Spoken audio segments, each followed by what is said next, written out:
Recording Computer. Estamos aqui no texto do. E aí nós temos a nossa amiga que falou que não vem hoje, e daí ela que sabe onde é que parou no livro físico, né? Ela que sempre sabe. No PDF, nós estamos na página 54, né? Eu vou ficar no PDF só, porque eu já não sei onde é que está no livro físico.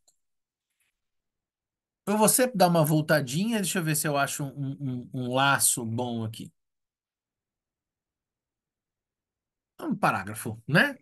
Então voltamos à página 53 e deixa eu já deixar aqui pronto. Moisés, vamos ver onde é que a gente vai terminar hoje. Vamos lá. Esse fato, já vai entender qual, é tão notável que achamos justo considerá-lo mais detidamente. Nele está contido o nosso problema. O povo judeu havia abandonado a religião de Atom, que lhe fora dada por Moisés, e se voltado para a adoção de outro Deus, que pouco se diferenciava dos Baalim, deuses locais dos povos vizinhos. Ele está indo naquela dimensão daquele resumão que ele faz, né? De mostrar como é que se dá essa miscelânea religiosa, que é essa espécie de colcha de retalhos, de vitral, que é a construção histórica de um Moisés tentando fazer uma escavação a mais rigorosamente histórica possível, né? Para aquilo que Freud tinha à época.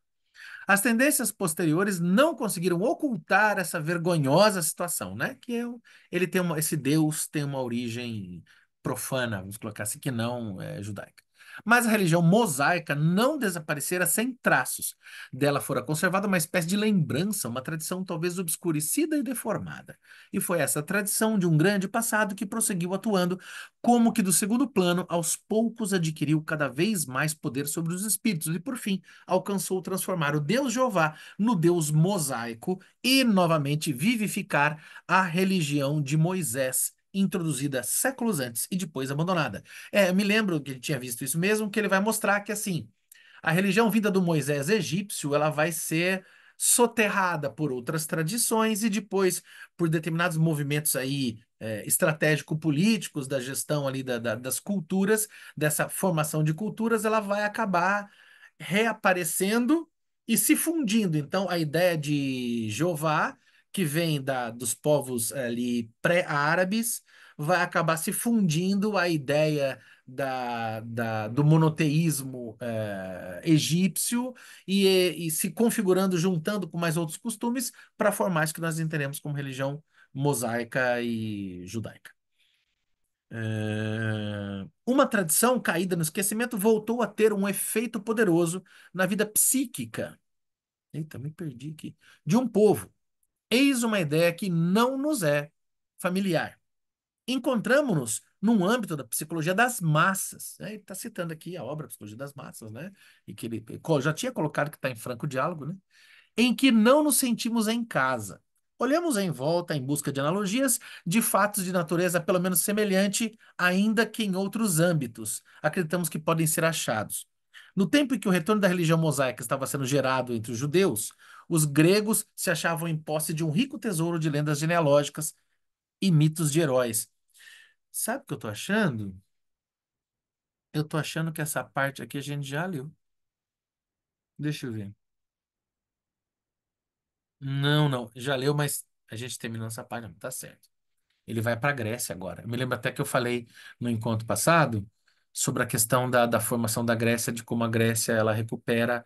A Grécia é, de certa feita, ela advém da cultura minoico-micênica, que é uma cultura cretense, e a cultura cretense ela está vinculada à cultura egípcia.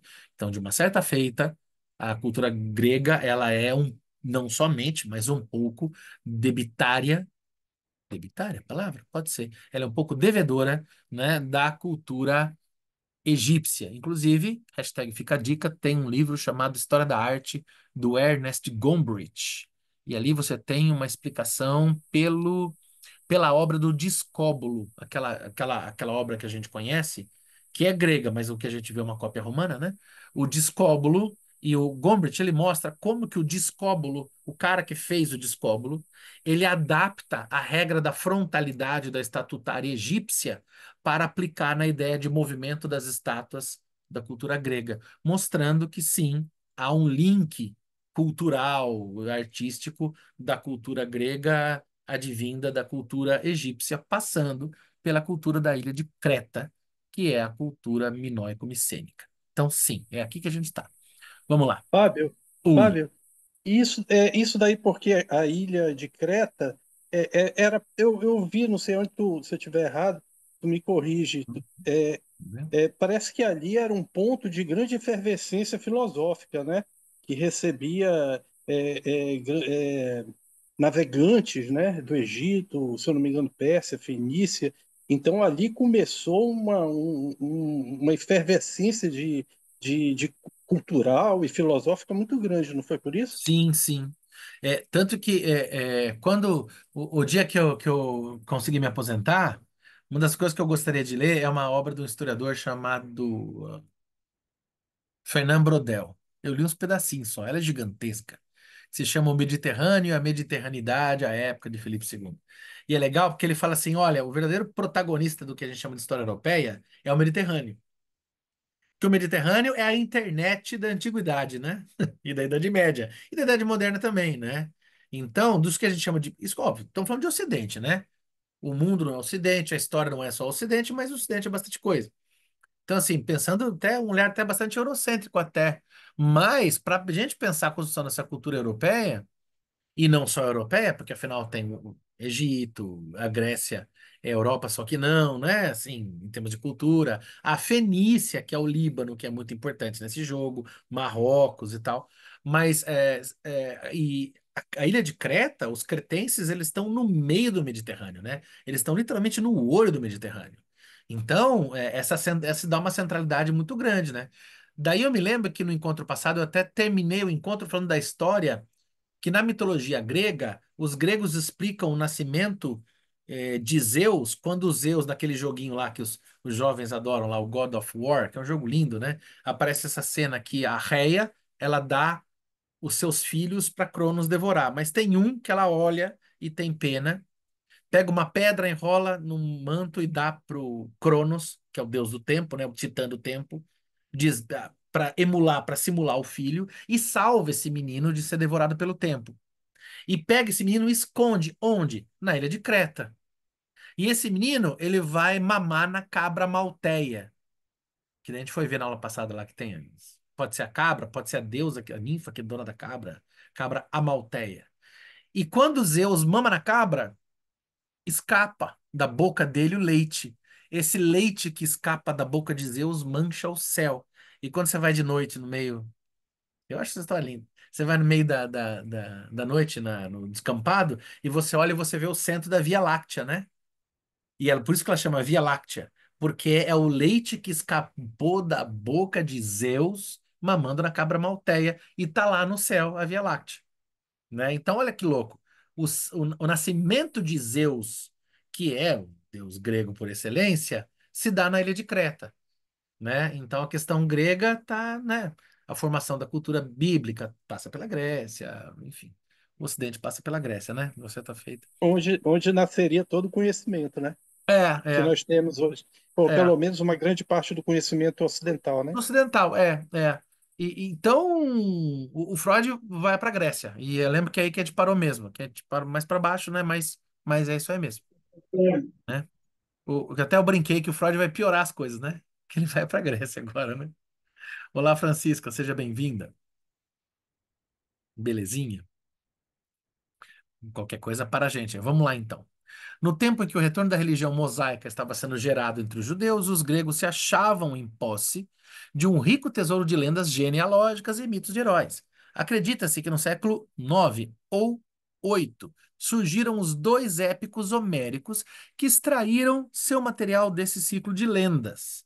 Com nossas atuais percepções psicológicas, seria possível, muito antes de Schliemann e Evans, levantar a seguinte questão: de onde os gregos tomaram todo o material das lendas de Homero e os grandes dramaturgos áticos elaboraram em suas obras-primas? A resposta teria de ser que esse povo, em sua pré-história, provavelmente viveu uma época de esplendor externo e de florescimento cultural que desapareceu numa catástrofe histórica e da qual se conservou nessas lendas uma obscura tradição.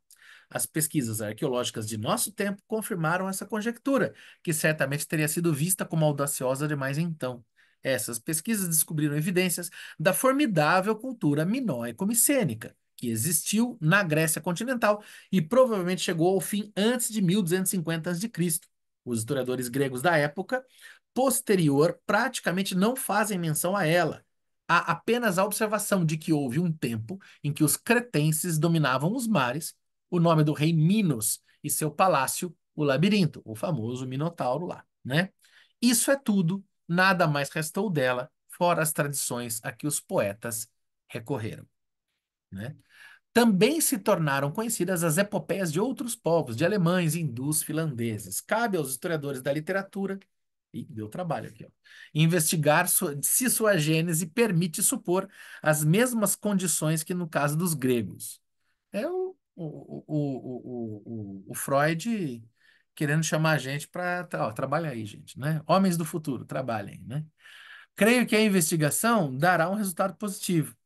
A condição que percebemos é a seguinte: uma época anterior, que logo depois teria de parecer rica de conteúdo, significativa e grandiosa, sempre heróica, talvez, mas que se acha tão distante no passado, em tempos tão longínquos que apenas uma tradição incompleta e obscura dá notícia dela às gerações posteriores.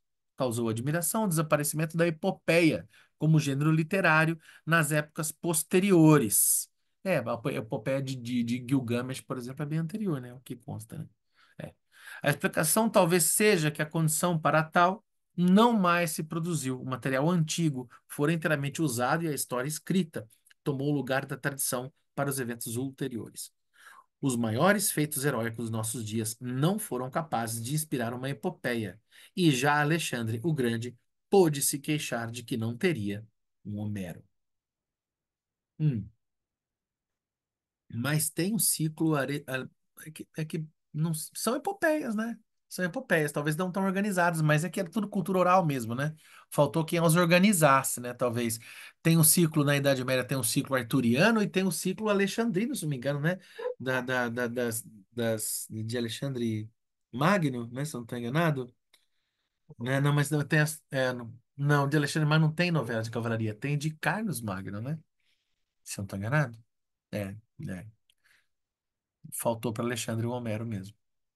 As épocas remotas exercem uma enorme atração, muitas vezes enigmática, sobre a fantasia dos seres humanos.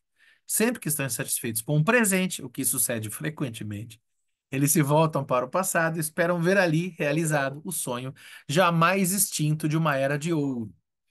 Eu gosto de pensar muito nisso em relação à minha querida cidade aqui, Piracicaba, né? Eu não sei se eu já disse aqui nesse encontro em algum contexto que existe um problema no interior do estado de São Paulo, existe uma invenção de memória no estado de São Paulo, que toda cidade do interior se acha uma Atenas, se acha uma cidade culta, cheia de intelectuais nobres, né? E se diz Atenas.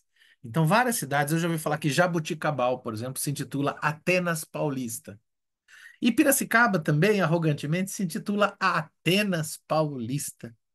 E eu costumo dizer que toda vez que uma cidade se intitula Atenas Paulista, ela é, na verdade, apenas paulista, né? Né? E sempre precisa de um passado de glórias, né, para justificar que é um pensamento conservador por excelência, é a essência do pensamento conservador, né? Na minha época que era bom, né? No meu passado de glórias, né? Isso é algo que é comum à cultura dos povos e à cultura comum aos indivíduos, enfim, né? Fala, Betinho. Aqui em Manaus isso também é muito comum. Na Também? época da borracha. Na Na época da época da... borracha. É, Manaus, na época, o Teatro Amazonas, a primeira faculdade de Direito, o primeiro local que teve luz elétrica no Brasil. Então, a gente carrega muito isso, a Veneza dos trópicos. Tem mesmo a essa, Veneza dos Trópicos, né? É. Não, agora tem vamos isso também. combinar. O ciclo da borracha é coisa séria em Manaus mesmo, né? O teatro Muito, de muito, Manaus, muito. Era uma época né? de muita pujança, né? Realmente é. Vou lembrar dessa sua opinião, mas vou continuar cobrando que você deve ler o livro do Milton Ratum lá, Dois Irmãos, né? Que fala sobre essa questão fáustica de Manaus. Ó, não pode não ler Milton Ratum, hein? Provavelmente se acham ainda sobre o encanto de sua infância, que uma memória nada imparcial lhes apresenta como uma época de inabalável felicidade. Quando subsistem do passado apenas as lembranças vagas e incompletas que chamamos tradição, isso representa um estímulo especial para o artista, pois então ele se acha livre para preencher as lacunas da lembrança, conforme os anseios de sua fantasia, e para moldar conforme suas intenções o quadro da época que quer retratar. Talvez se possa dizer que quanto mais vaga se tornou a tradição, mais utilizável ela vem a ser para o poeta.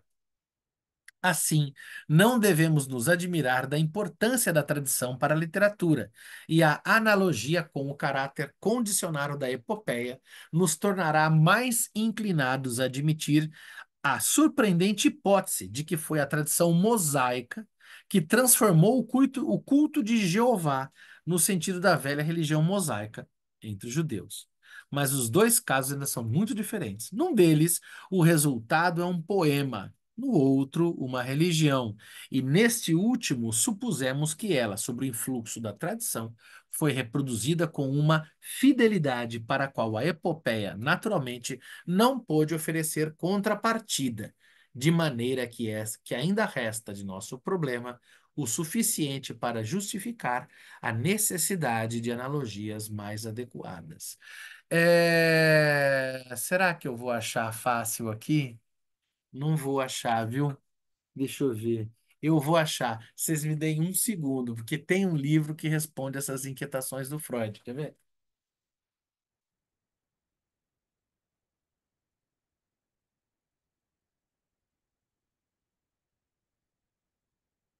E eu me lembro que eu citei esse livro aqui no encontro anterior, aqui, quando a gente estava alucinando, né? Como dizíamos, o colega Ronald aqui, né?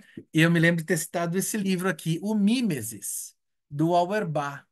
E em termos de narrativa, o Mimesis, que ele falou, chama atenção para os teóricos da literatura, a questão da narrativa e da epopeia. O Auerbach é um crítico literário judeu fugindo do nazismo, né? E ele está onde? Na Biblioteca de Alexandria, não lembro onde que ele está, e que ele fala, eu tenho poucos livros, mas eu vou tentar pensar o problema da epopeia da antiguidade diante. E ele começa a partir de um texto aqui chamado, olha o nome do livro dele, Mimesis. E ele fala a representação da realidade na literatura ocidental. E o que que como que ele começa esse texto? Ele começa esse texto com a seguinte questão. Ele começa essa obra com um texto chamado A Cicatriz de Ulisses. E o que que ele vai mostrar? Ele vai mostrar que a epopeia de Homero, que é a Odisseia e a Ilíada de Odisseia, atribuídas a Homero, até porque também, assim como Moisés, há um debate sobre quão real e quão único é o personagem Homero, né? Tem isso também. Ele vai mostrar que quando você entra na narrativa do Homero, essa epopeia é uma epopeia luminosa, ela é luminar, ela é não lacunar. Ou seja, toda vez que ele vai contar uma história, ele precisa contar da tradição. Então, quando vai falar da cicatriz da perna do velho Ulisses, aí a história para e precisa contar da história que Ulisses caçava com o avô, papapá, não deixando brechas. Só que ele depois, além de falar dessa questão narrativa dos gregos, ele vai também para o povo hebreu. E ele vai falar da narrativa de... Quem que é? Me ajudem, por favor. É Isaac? Quem que é aquele que é convidado por Deus, chamado por Deus para sacrificar o filho? Abraão? Abraão? Eu não me lembro. Vocês que vão me ajudar, eu não lembro. Eu acho que foi Abraão. Abraão? Abraão. Ele Ab- chama Abraão para sacrificar o Isso. Isaac. O Isaac é ser sacrificado, é isso, né? O Isaac ia ser sacrificado Massa. e quando vai ser sacrificado, no último momento aparece um novilho, né? E aí Hum, substitui, depois aparece o anjo dizendo que massa. você foi provado pela fé, Então, tal, não que até o precisa. último momento você, né, acreditou, tal, que você ia sacrificar mesmo seu filho, mas agora né, a gente já está provado, então você não precisa. Não precisa mais. Então, É, essa narrativa hebraica, o Auerbach vai mostrar que a forma dela de contar a história é completamente diferente da forma dos gregos, com Homero. Ela é completamente lacunar, que ele mostra que a Bíblia está descrevendo essa passagem do Abraão e que depois há vários episódios de sombra e que ele não conta como que passa de um episódio para outro, como se fossem grandes hiatos. E que a escrita grega é uma escrita contínua e luminosa, e a escrita hebraica é uma escrita lacunar, e é uma é escrita uma cheia de ausência, intervalos. Como? é uma história de ausência. Não é História de uma história, ausência. é uma Isso. história de ausência. É, E o que daí o que o acontece? Auerbach vai Isso, fazer é contar como se desenvolve a literatura ocidental, tendo como pressuposto esses dois paradigmas, o paradigma grego e o paradigma hebraico, como posturas de escrita. E daí ele vai passar por grandes obras ocidentais, como, sei lá, vai passar pelo o Flaubert, que a gente já falou aqui, vai passar pelo, oh meu Deus, o Dom Quixote de La Mancha, né, do livro do Miguel Cervantes. Ele vai chegar até esqueci o nome da escritora contemporânea. Enfim, e é interessante que esse modo dele de fazer é um modo de pensar o desenvolvimento da literatura ocidental e as representações da literatura, é um modo também lacunar. Por quê? Porque ele fala, eu não posso pegar muito mais obras para tratar, porque como ele está fugindo da Segunda Guerra Mundial, ele não consegue pegar tantas obras, então ele pega só o trecho de algumas obras ocidentais para tentar representar vários movimentos possíveis dentro da narratividade ocidental. Então esse chamado me parece, né? Isso é loucura de crítico literário, mas essa coisa que ele fala dos pensadores da teoria da literatura, pensar essa dimensão da narrativa e do modo de escrever a epopeia, né? Como isso se resolve, essa questão de luz e sombra, quem atende a esse chamado é o Eric Auerbach no século XX, escrevendo em Oriente, fugindo do nazismo, né? Sobre essa questão. Né? Aliás, acho que essa obra, se não me engano, é de 50 e pouco, o texto do Freud que é 38, ou seja, não demorou tanto assim a resposta, né? Óbvio que não é uma resposta completa, numa questão do Freud, que é uma questão até mais religiosa do que narrativa, mas é interessante que essa obra existe. Esse chamado do Freud talvez tenha sido atendido, né?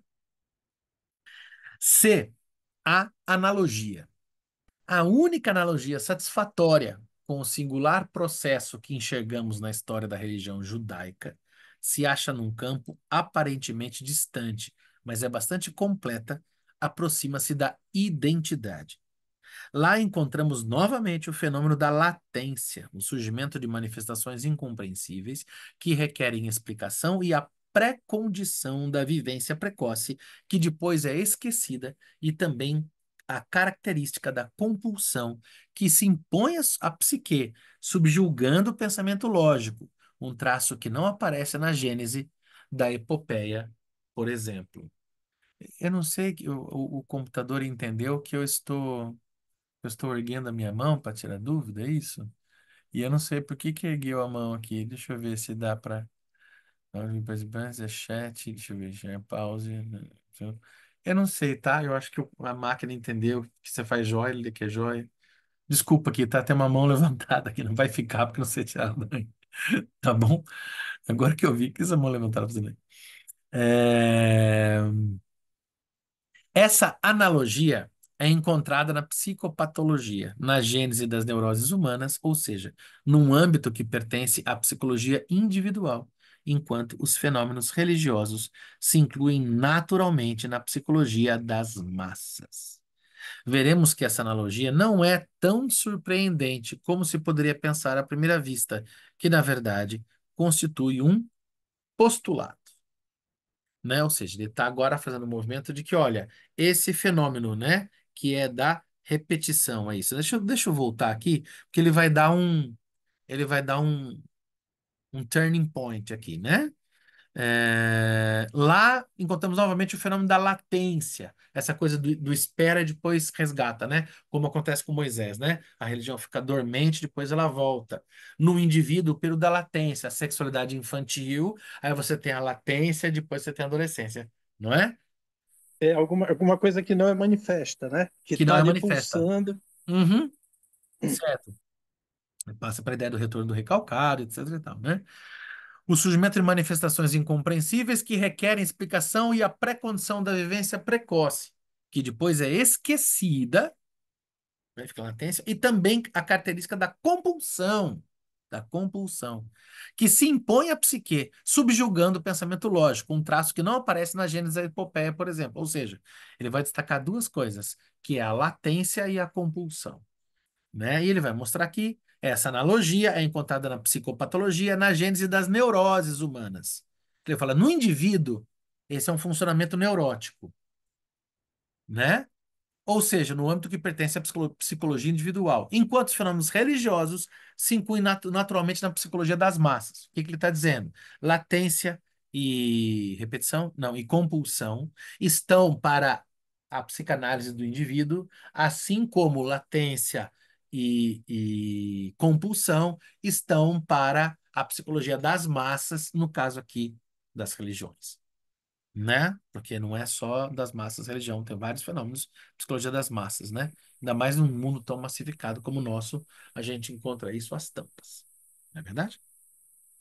Ou seja, num âmbito que pertence, já li, psicologia das massas, veremos que essa analogia não é tão surpreendente como se poderia pensar à primeira vista, que, na verdade, constitui um postulado.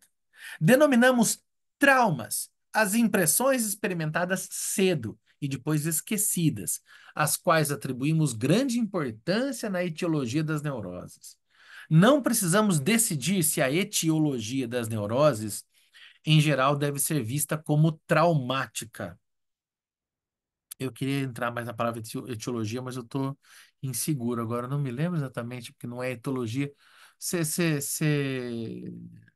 você você também é filósofo, né, Benjamin? Ajuda a gente aqui. Etiologia, Não, eu sou psicólogo. A Vamos lá. etiologia é a raiz, é a causa que leva à manifestação da neurose, né? Então, Etio sem no aquela meio de raiz, caso. né? Isso, no Raiz. caso, por exemplo, no caso Dora, ela foi assediada, né, pelo amigo do pai, e a partir dali ela começou a ter uma série de sintomas, como a Sim, claro. garganta, Aham. a dormência. A etiologia foi Tá. exatamente o que deu origem a todo Uhum. esses sintomas. Tá. É a raiz, é a causa. Uhum. Massa. Massa. Ótimo. Uma objeção simples é que nem sempre podemos pensar um trauma inequívoco na pré-história de um indivíduo neurótico. Muitas vezes devemos nos contentar em dizer que tudo o que há é uma reação extraordinária, anormal, a vivências e demandas que tocam a todos os indivíduos e são por eles trabalhadas e resolvidas de outra maneira que pode ser chamada de normal. Quando não há outra coisa disponível para explicação, além de predisposições hereditárias e constitucionais, somos compreensivelmente tentados a dizer que a neurose não é adquirida, mas desenvolvida. A gente vê isso muito nos cursos, né, que a gente, na formação do IB lá, né, que a neurose não é necessariamente o evento traumático em si, mas é a simbolização desse processo. A gente vê isso em Ferenczi, a gente vê isso em Klein, no Winnicott, no Freud, no Lacan, está em todo mundo isso, né? Na verdade, o Ferenczi tem até aquela questão do, como é que chama? Do desmentido, né? E tal. Então, é sobre isso, né? Não necessariamente um trauma, né? Não necessariamente um trauma. É. Mas além. Justamente pode ter sido uma situação. Inclusive, até o Eduardo fala isso, né? No caso de uma criança que achou que estava sendo que tinha sido numa festa, que tinha sido abusada, que falaram mal dela, e que ele trouxe um grande sofrimento. Depois eles perceberam que aquilo nem aconteceu, foi um negocinho de nada que É, fez com que ela criasse talvez umas lembranças encobridoras, situações ali é o Batson numa que criança, né? Freud, né? fantasiadas. Aham, É. sim. É, ou seja, o trauma em si não necessariamente é traumático. O que é traumático é a leitura que se faz, que o indivíduo faz, é a narratividade que é produzida, né, sobre esse evento. Justamente. E por vezes é um Sim. eventinho, né, qualquer coisa, Aham. Sim, né? sim. Massa. É isso mesmo. E ele vai aplicar essa ideia do indivíduo para a coletividade. Eu acho, particularmente, e aqui a gente está debruçado sobre essa questão da religiosidade, da religião. Eu acho assim, é, hoje, essa questão da religião está muito em pauta, legal, mas destacaria também a dimensão do político. Até porque hoje, terrivelmente, política e religião estão mais misturadas do que deveriam, né? No Brasil e não só. Mas também na dimensão do político, né? Como você tem essa questão, os mecanismos de identificação, de projeção, né? Como isso está articulado assim, a gente está em franco diálogo aqui com psicologia das massas, né? Psicologia das massas e análise do eu, né? É bem essa articulação, né? Com relação a isso, dois pontos devem ser destacados. O primeiro é que a gênese da neurose sempre remonta às impressões da primeira infância.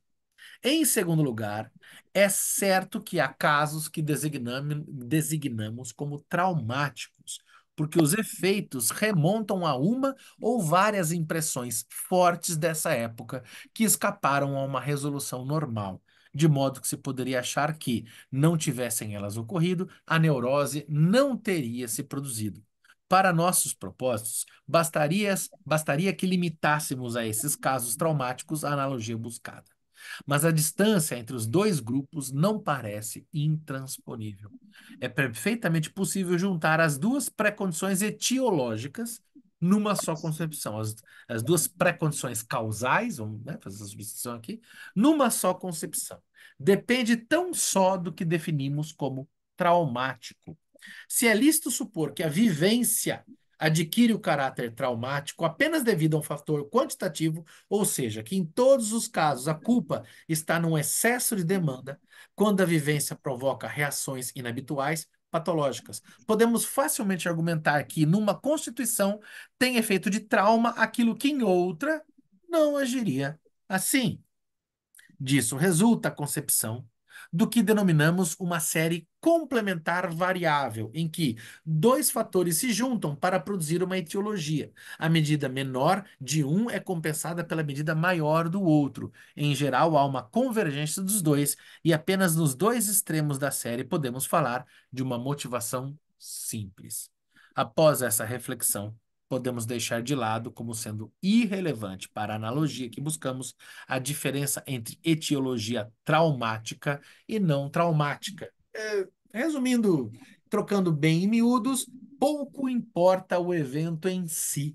O que importa é a cultura e a simbolização, vamos usar aqui emprestar, roubar, artilhar o conceito lacaniano, né? A simbolização que é feita sobre ele. É a vivência dele, a experiência dele. Fala, Benjamin. E ele diz também que pode se somar, né? Um evento Sim. aqui, outro ali, né? Pode se sobrepor, às vezes. E aí É, criar aquela etiologia que gera essa compulsão, os sintomas, né? pode inclusive ser traumático o trauma, né? O evento Sim, pode inclusive ter sido agressivo, né? sim. Em E, algum e, e ele, e ele fala ali que o evento que para um não é traumático, para outro pode ser. para outro Lá pode atrás ser. ele fala isso. Inclusive, pode ser uma Ah, coisa que para mim seja tenha sido normal, mas para uma outra criança, no período primordial mais primitivo, tenha sido traumático. sim, então fica aquela coisa. Então, né, no modo que é tratado o trauma, principalmente no senso comum, né? Então, tem como não traumatizar uma criança? Não, não tem, né? A questão é o gerenciamento desse processo de trauma, ou seja, aí eu já vou trazer um pouco da ideia do Winnicott, né? Então, essa mãe precisa, a mãe enquanto mãe ambiente, né? O Winnicott não é só a mãe pessoa, mas né, o ambiente, ele precisa faltar, ele precisa frustrar e precisa, ao mesmo tempo que falta, sobreviver a essa falta que a criança reconhece para que a criança aprenda a elaborar, né, aprenda, elaborar seria mais em análise, mas enfim, que ela lide com esse evento de modo que ela possa superá-lo, né? Mas o trauma, essa marca, ela se faz necessária, porque ela vai marcar, vai haver uma falta, vai haver uma ruptura, né? Uma mãe Sim, não suficientemente boa, um ambiente não, né? Um ambiente completamente atencioso, que não deixa espaço para falta, se torna um ambiente opressor e se torna tão ou mais traumático quanto a mãe suficientemente boa, sim. né? Certo? Aí Legal. juntando alhos com bugalhos aqui, né? Indo de religião à cultura das massas, à psicanálise, a Winnicott, né? Eu não vi na última aula, mas eu estou achando interessante que parece que agora ele está tá mergulhando mais profundamente na psicanálise, né? Sim, eu acho que agora ele tá mostrando esse link, né? Porque até agora ele fez uma questão, me parece, ele começa uma questão muito histórica, né? Bastante histórica. A hora que ele foi para a Grécia aqui, eu até tô vendo aqui, não sei se ele vai mais daqui a pouco, mas e a hora que ele começou com civilização minoica, eu falo, meu Deus do céu, esse homem não vai cansar, não, né? E agora ele falou, não, vamos fazer uma relação aqui com a questão da Psicanalítico. psicanálise, das repetições. Falar, obrigado, porque, né? Eu sou historiador, eu É, adoro, mas, é, eu pô, acho que todo mundo estava esperando muito esse momento, né? é, é aquilo. Ô, seu Freud, você não conhece castração, não? Você quer falar de tudo, meu querido? Né? Aí, pô, peraí, né? Não faz com a gente, não, né? Né? Eu não me canso de impressionar com as coisas do Freud. Eu acho que ele tem um fôlego que não é normal, Um né? extraterrestre. É extraterrestre. Não tinha rede social na época dele. Ele não ficava na rede social, né? Isso é muito claro, né? Talvez seja pertinente, mesmo correndo o risco da repetição. Ele vai recapitular os fatos que contém a analogia que para nós é significativa. São os seguintes. Revelou-se, conforme nossa pesquisa, aquilo que chamamos fenômenos, sintomas de uma neurose, peraí. Revelou-se, conforme nossa pesquisa, que aquilo que chamamos fenômenos, sintomas de uma neurose, são consequências de determinadas vivências e impressões que, justamente por isso, reconhecemos como traumas etiológicos. Temos agora duas tarefas. Em primeiro lugar, buscar as características comuns dessas vivências. Em segundo, as dos sintomas neuróticos. E ao fazê-lo, não podemos evitar certas esquematizações. Ou seja, ele está querendo olhar e falar: olha, o mecanismo pelo qual se constrói a história do monoteísmo mosaico é, vou falar bonito agora, epistemologicamente a mesma estrutura que se organizam as neuroses individuais. Vamos entender. Aí chegamos, é agora. Agora vai, né? Agora ele vai ao pulo do gato, ele vai botar. Agora ele coloca o Moisés e o judaísmo no divã. É isso que ele está fazendo, Justo. né? Parece que ele situa a religião também como um organismo, né? Como um organismo neurótico. Ele está falando, olha, o mecanismo Neurótico. religioso é um mecanismo neurótico. Aham. Você está ofendendo a religião. Eu não tô nada, eu tô lendo Freud. Não tô nada, eu tô lendo Freud, né? Até porque eu não tenho muita clareza nessa resposta, mas o indivíduo analisado se torna um indivíduo menos neurótico? Ou o indivíduo analisado é um indivíduo que sabe onde as suas neuroses moram? Coitada da minha mãe. Por quê? Né? Talvez ele seja um indivíduo que tenha condição de viver de uma forma mais serena, com toda a angústia, né? Com Hum. toda, É. né? Tá fazendo Ma- Seria, isso? né? Porque a falta vai existir sempre, né? Não Sim, tem jeito. é. Então, se a gente entende que mesmo um indivíduo que se desconstrói num processo de, como é que é? É, relembrar, repetir, elaborar, mesmo esse indivíduo, ele em sua estrutura é neurótico, ainda que lide com suas questões, ora bolas, porque iremos culpar essa neurose chamada religião? Não sei. O Freud que responda isso. Ele que inventou o negócio. Eu que não vou. Eu que não vou defender o Freud. Ele é adulto, que se vire, né? Um. A. Todos esses traumas pertencem à primeira infância até cerca de 5 anos. Uma frase ousada, né? É, Impressões. por causa da entrada no declínio do complexo de Édipo. Da castração, que vai inaugurar a latência, né? Com a castração, latência, né? Sim, a entrada na fase de latência, né?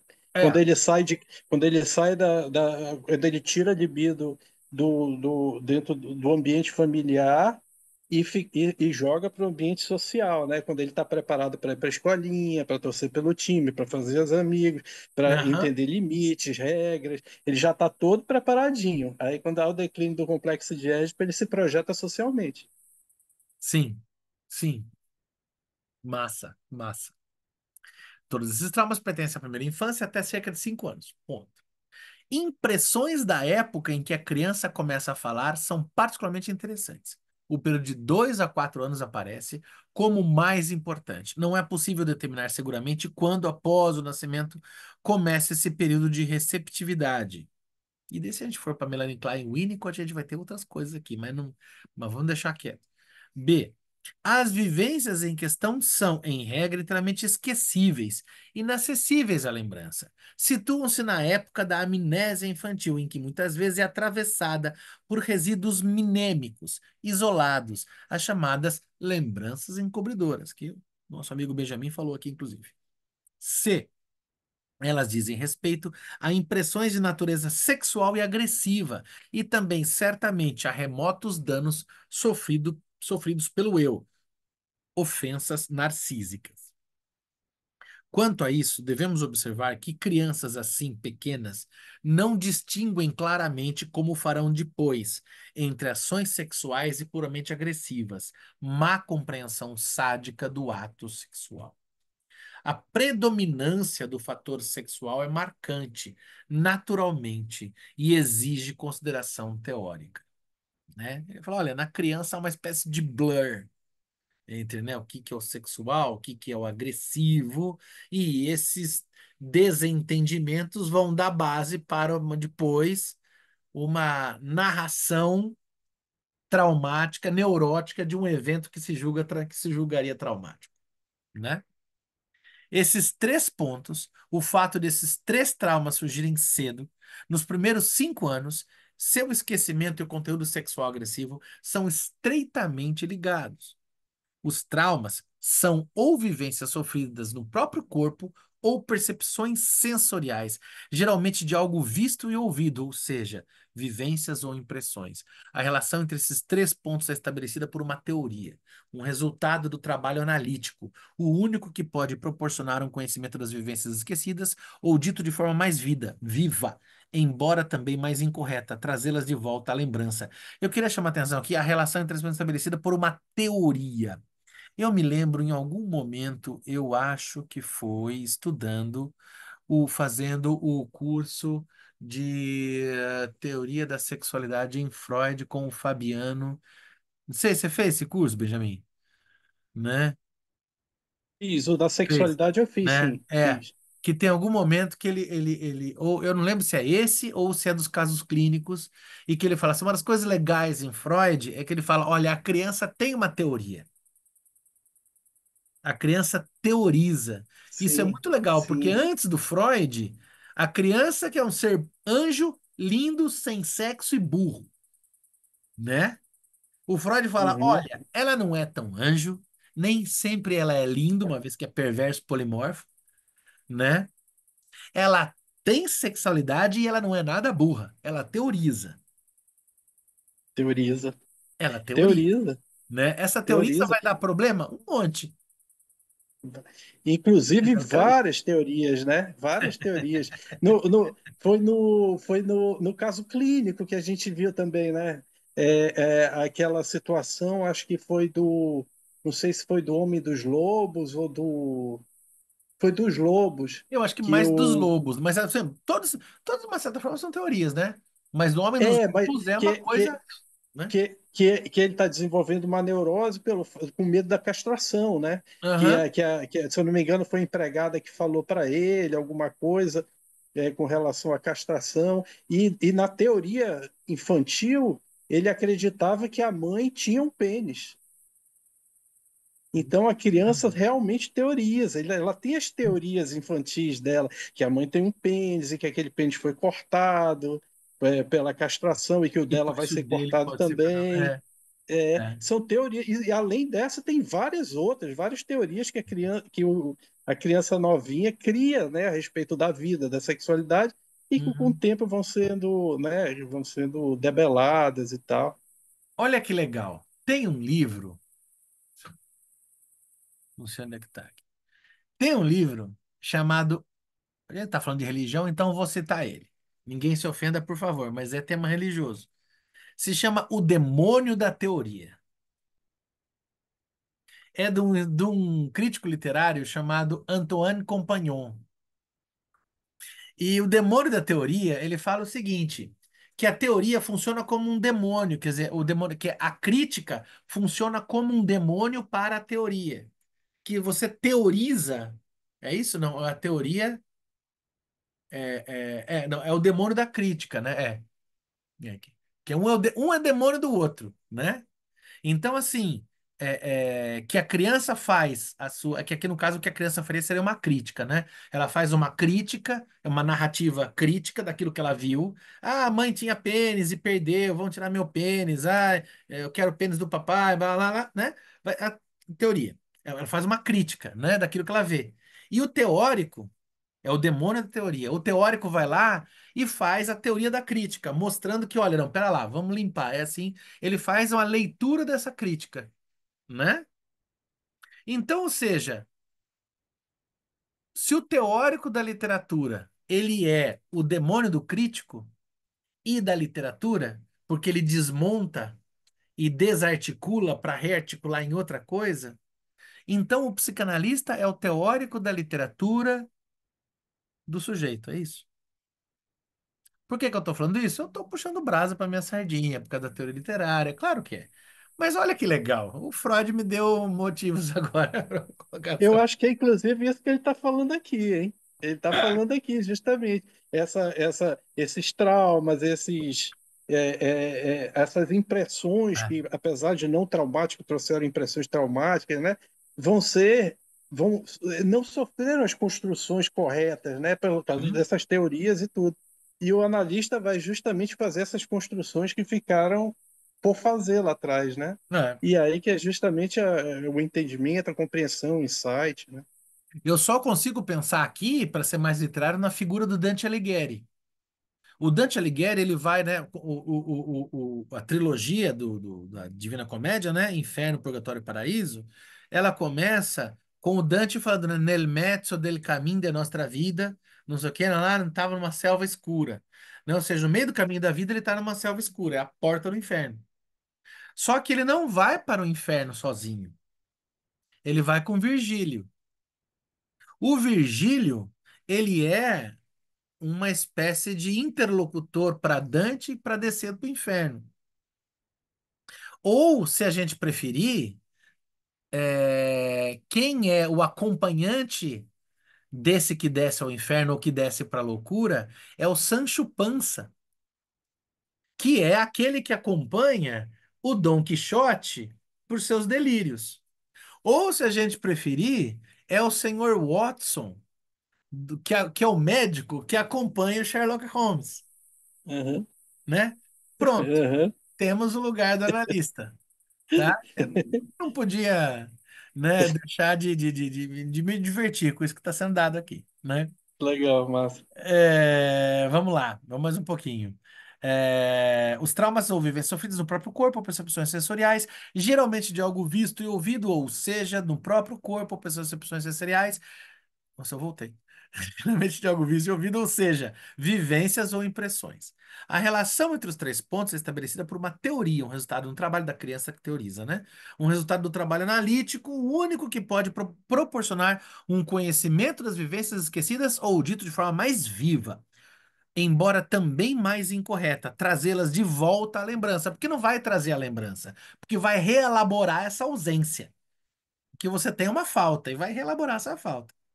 Essa teoria afirma que, contrariamente à opinião popular, a vida sexual humana, ou o que ela corresponde numa época posterior, mostra um florescimento precoce que termina aproximadamente aos 5 anos e é seguido pelo chamado período de latência, até a puberdade, no qual não prossegue o desenvolvimento da sexualidade e o que se alcançou é inclusive anulado. Essa doutrina é confirmada pelo exame anatômico do crescimento de genitais internos. Ela conduz à suposição de que o ser humano descende de uma espécie animal que amadureceria sexualmente aos 5 anos de idade e provoca a suspeita de que o adiamento e o início em 2 tempos da vida sexual estão intimamente ligados à história da hominização. O ser humano parece ser o único animal com essa latência e retardamento sexual. Investigações sobre os primatas, que até onde sei não existem, e hoje já deve existir, na época dele não existia, né? Seriam indispensáveis para a verificação dessa teoria. Não pode ser irrelevante psicologicamente que o período da amnésia infantil coincida com esse primeiro período da sexualidade. Talvez esse fato produza a efetiva condição para a possibilidade da neurose, que é, em determinado sentido, uma prerrogativa humana e nesta consideração aparece como um vestígio, survival, remanescente, da pré-história, tal como certos elementos da anatomia de nosso corpo. 2. Quanto às características ou peculiaridades comuns dos fenômenos neuróticos, há 2 pontos a destacar. A. Os efeitos do trauma são de 2 tipos, positivos e negativos. O primeiro são tentativas de fazer novamente agir o trauma, ou seja, de lembrar a vivência esquecida, ou melhor ainda, de torná-la real, de vivenciar de novo uma repetição dela, ainda que tenha sido apenas uma relação afetiva anterior, de fazê-la reviver numa relação análoga com outra pessoa. Resumimos essas tentativas sob o nome de fixações no trauma e de compulsão à repetição. Elas podem ser acolhidas no assim chamado eu normal, e sendo tendências constantes dele, dar-lhe traços de caráter imutáveis, apesar de, ou melhor, justamente por, seu verdadeiro fundamento, sua origem histórica, ter sido esquecido. Assim, um homem que passou a infância num vínculo exagerado com a mãe, agora esquecido, pode procurar a vida inteira por uma mulher da qual se torne dependente, pela qual seja alimentado e mantido. Uma garota que na primeira infância foi objeto de uma sedução sexual pode arranjar sua vida sexual posterior de modo a provocar sempre ataques assim. É fácil imaginar que, a partir dessas percepções sobre o problema da neurose, podemos avançar no entendimento da formação do caráter. As reações negativas perseguem a meta contrária, que nada dos traumas esquecidos deve ser lembrado nem repetido. Podemos resumi-la sob o nome de reações de defesa. Sua expressão maior são as assim chamadas evitações, que podem se exacerbar, tornando-se inibições e fobias. Também essas reações negativas contribuem enormemente na criação do caráter, no fundo. São tanto fixações no trauma como o oposto, mas fixações com tendência contrária. Os sintomas da neurose, em sentido estrito, são formações de compromisso, em que convergem, né, essa coisa da neurose como um compromisso. Também, recentemente, no curso de metafísica freudiana do Fabiano Atena também, né? Que inclusive é um psicanalista que tem o nome Fabiano Atena, né? E eu acho assim, né? Acabou, né? Nasceu pronto, né? Né? Os sintomas da neurose têm um sentido, ali ele fala a questão do compromisso. Onde é que eu estava? Né? Lembrei dele que justamente que a neurose é um compromisso, né? O compromisso da neurose de ocultar, né? Essa angústia primordial, né? Que é insuportável para para o sujeito. Então ela repete, repete, repete, né? porque a dor dessa angústia neurótica é ainda muito menor do que a possibilidade da revivência de um trauma, do suposto trauma, né? E que talvez não tenha existido, né? E que certamente é uma ausência, né?